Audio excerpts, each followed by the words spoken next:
Anda masih bersama kami di Net 12.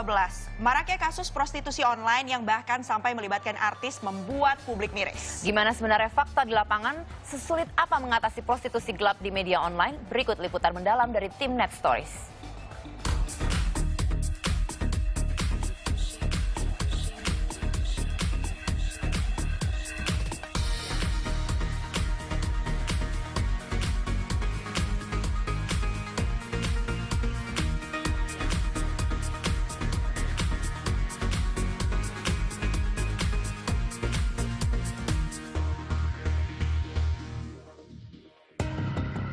Kasus Vanessa Angel dan sederet artis lain yang terlibat telah membuka mata terkait maraknya praktik prostitusi online yang ada di sekitar kita. Aplikasi chatting yang semestinya digunakan untuk berkomunikasi justru dimanfaatkan untuk bisnis pelacuran. Ironisnya, banyak juga para pekerja seks komersial yang tak malu lagi menjajakan diri di dunia maya.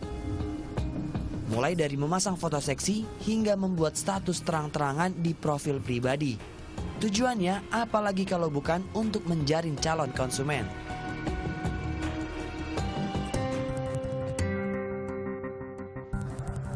Rasa penasaran menggiring saya untuk mendownload aplikasi chatting yang dikabarkan kerap disalahgunakan para PSK online. Dengan pilihan Nirmi ini, kita bisa mendeteksi siapa saja orang yang ada di sekitar kita yang menggunakan aplikasi yang sama. Dan lewat status serta profil yang terpampang, terlihat jelas mana yang hanya ingin mencari teman baru dan mana yang hendak menjajakan diri.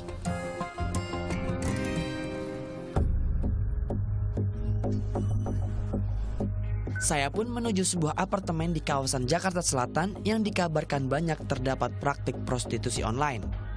Dan hasilnya banyak sekali akun yang menunjukkan foto seksi dengan status open BO atau booking order.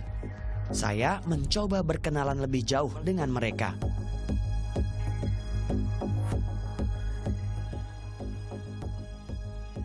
Responnya bermacam-macam. Namun sebagian besar tanpa basa-basi, langsung membalas dengan promosi diri disertai tarif berkencan. Fakta lain yang membuat miris, rata-rata para pelaku PSK online ini usianya antar 19 tahun sampai 23 tahun. Masih sangat belia. Tarifnya hanya ratusan ribu rupiah untuk sekali kencan dan termasuk kamar apartemen. Satu di antara sekian banyak penjajah seks online ini, akhirnya secara acak saya berhasil membujuk untuk diwawancara.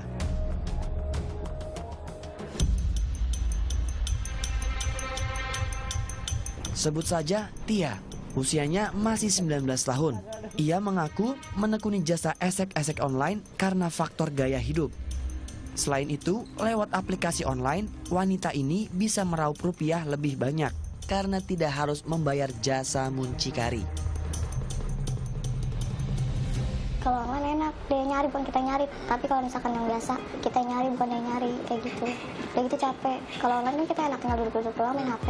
Udah ntar ada yang masuk, udah kayak gitu. Kadang-kadang sih nggak terlalu banyak, ada paling banyak paling 4 orang. Di dalam kamar sewa apartemen seharga 4 juta rupiah per bulan ini, kami juga bertemu satu lagi PSK online yang menjalani bisnis gelap ini bersama Tia. Mereka menuturkan betapa menggiurkannya uang yang didapat dari bisnis gelap ini. Bayangkan, dalam sebulan mereka bisa meraup rupiah hingga 30 juta per bulan. Walaupun beberapa aplikasi online secara terang-terangan bisa digunakan untuk transaksi esek-esek, Kementerian Komunikasi dan Informatika masih belum bisa berbuat banyak. Tim Cyber Patrol masih kalah lihai mengatasi imbas dari kecanggihan teknologi. Kalau dengan micet kami belum melakukan, artinya belum ada banyak laporan yang besar. Tapi yang pasti aplikasi chat, aplikasi apapun ya ketika dia melanggar peraturan perundang-undangan Indonesia, ya kita blokir. Kita tahu bahwa kami pernah memblokir Telegram, kami pernah memblokir Bigo Live. Kemudian mereka berubah dan mempersiapkan diri bahwa mereka siap mematuhi peraturan perundang-undangan kita, dan kemudian kita tahu sekarang aplikasi tersebut tumbuh sehat. Aplikasi baru pun ketika dia menampilkan konten-konten yang untuk menjajakan diri, ada digunakan penyalahgunaan yang terlalu berlebihan dan tidak ada pengawasan dari si pemilik platformnya, ya kita mohon maaf sanksi yang bisa kita lakukan adalah memblokir aplikasi tersebut dari wilayah Indonesia. Kalau diculik sih pernah. Kalau pengen diculik maksudnya. Ya. Kalau pengen diculik pernah. Bilangnya, nah yuk keluar gini, makan gitu. Taunya tujuannya. Meski terlihat lebih mudah dalam melakukan transaksi, prostitusi online ini memiliki resiko kriminalitas yang lebih tinggi bagi kedua belah pihak dibanding transaksi konvensional. Tahun 2015 silam, terbunuhnya PSK online Dedeh Alfi Safrin alias Tata Cabi sempat membuat publik bergidik. Pihak Kemenkominfo pun saat itu berjanji akan memperketat pengawasan di media sosial. Tahun berganti, namun kasus pembunuhan PSK online dengan berbagai motif masih saja terus terjadi. Terakhir, kasus terbunuhnya Siska Icun Sulastri di apartemen Kebagusan City kembali menguak resiko terburuk dari bisnis gelap ini. Bukan itu saja, lelaki hidung belang yang gunakan jasa PSK online ini juga rentan terpapar penyakit kelamin hingga AIDS akibat tidak adanya pengawasan.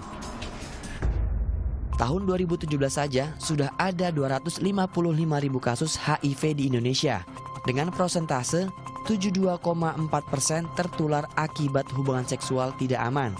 Rata-rata mereka yang terpapar HIV/AIDS ini berada di usia produktif. Tentu saja ada bahayanya gitu, yakni bahwa terutama ketika sudah berada pada proses jumpa darat, ya, sudah mau terjadi proses transaksi seksualnya, maka banyak hal bisa terjadi, ya kan? Bisa terjadi di mana mungkin si pemberi jasanya itu sebetulnya adalah orang yang sakit, ya, memiliki penyakit menular seksual misalnya, atau orang yang membutuhkan jasa seksual itu ternyata sebetulnya ingin uangnya, ingin materinya, ya, sehingga kemudian lalu terjadi bahaya-bahaya yang tidak diharapkan oleh kedua belah pihak. Yang paling ringan, mulai dari ditipu hingga hendak diculik, pernah dialami 2 PSK online yang bersedia diwawancari Timnet.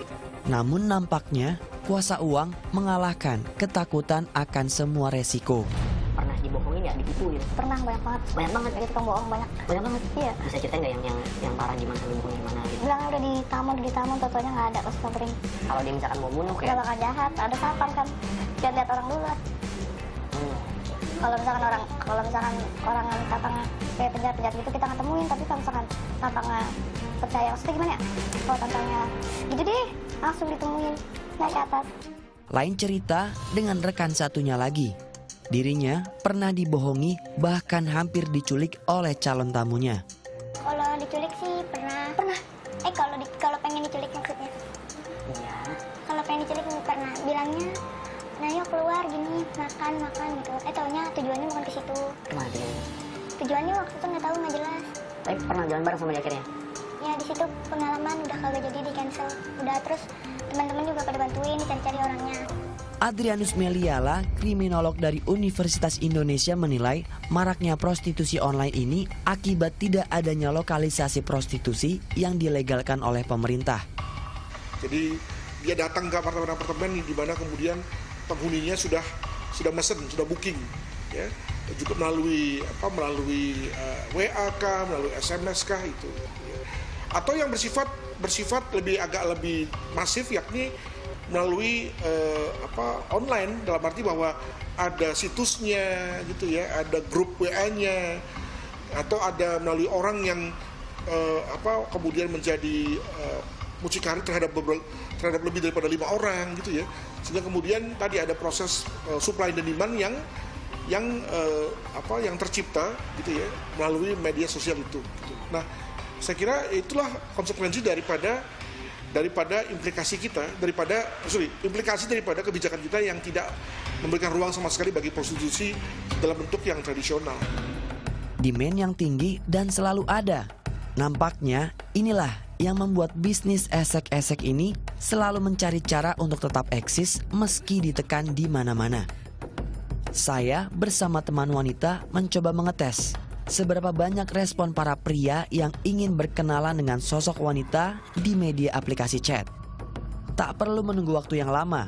Dalam sekejap, banyak pesan masuk dari kaum Adam yang beralasan ingin berkenalan. Mulai dari yang terkesan normal, hingga yang merespon dengan nada mesum dan merendahkan.